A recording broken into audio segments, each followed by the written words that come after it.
It's very difficult to run a country on propaganda. The truth will just come out and you will be exposed as a propagandist and as a very big liar. It's a fact this government has failed miserably. Nothing is working. Education sector, terrible. G2G, terrible. Jobs for the youths, terrible. Nothing is working in this government. I don't know what's stopping William Ruto from coming out to admit that he can't run the government. Why can't he just be man brave enough to resign? Because it's very clear this man is totally very clueless on how a government is being run. And even for those who are still doubting, it's just coming out very clearly that as William Ruto and his team settles in government, things are moving from bad to worse. They are not improving at all. There's been a total blackout across the country since 8 p.m.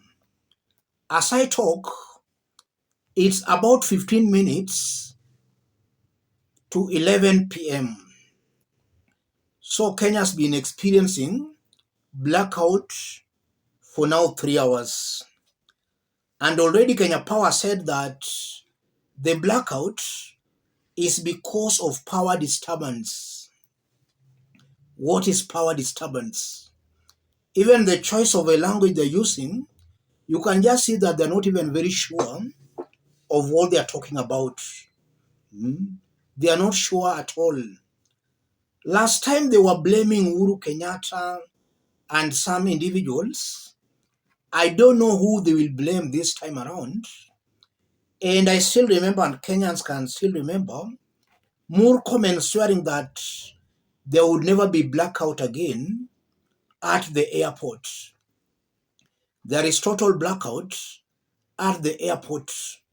Generators are not working, but as that is happening, it's alleged that Murkomen is living a lavish lifestyle, wearing wristwatches worth millions of Kenyan shillings. While you are seeing that there is a total failure in his ministry, he can't just perform, it's not up to the task.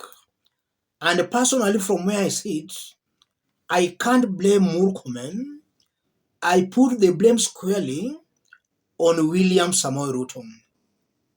All these problems we are experiencing as a country are simply because of William Samoei Ruto. He's very incompetent and he cannot find a solution to what Kenyans are going through.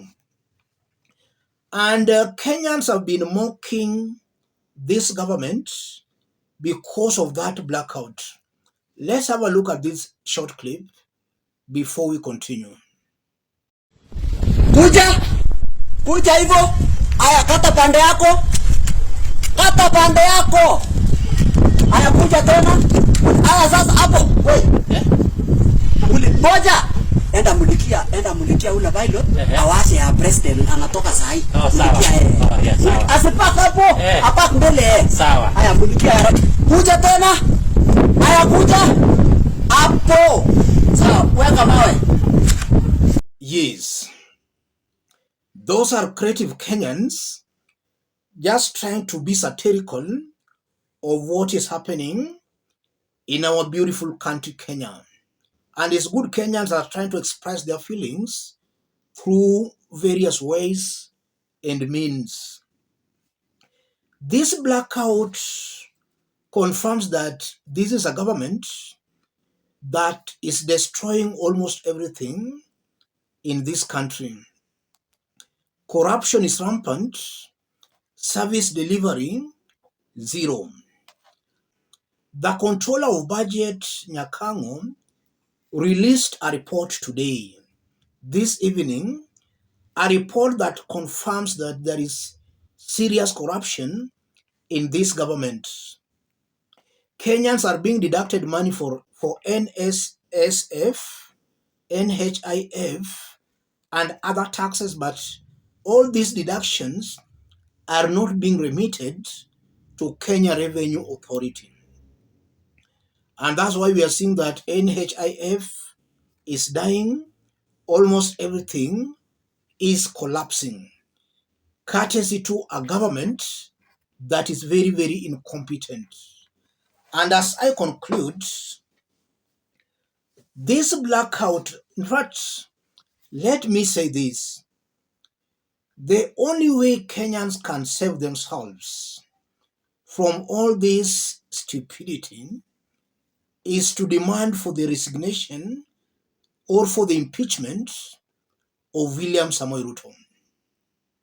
This has been long coming, and I think now at this rate, Kenyans should now be bold enough to demand for the impeachment of William Samoei Ruto. If Parliament cannot pass an impeachment motion against William Ruto, then Kenyans should take to the streets to demand William Ruto to resign. Kenyans have been given that right to protest and to demonstrate. Those are rights Kenyans have been given in the Constitution.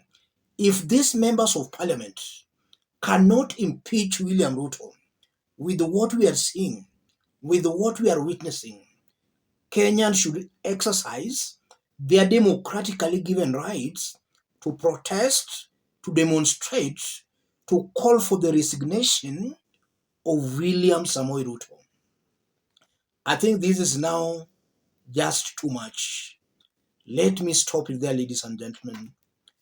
If you are watching us but you have not yet subscribed, subscribe, give this video a like. Any person watching us and you feel you want to support our forum, for the forum to continue growing strong and stronger, contact me through that number below. Let's meet in our next analysis. Thank you. God bless you. God bless Kenya.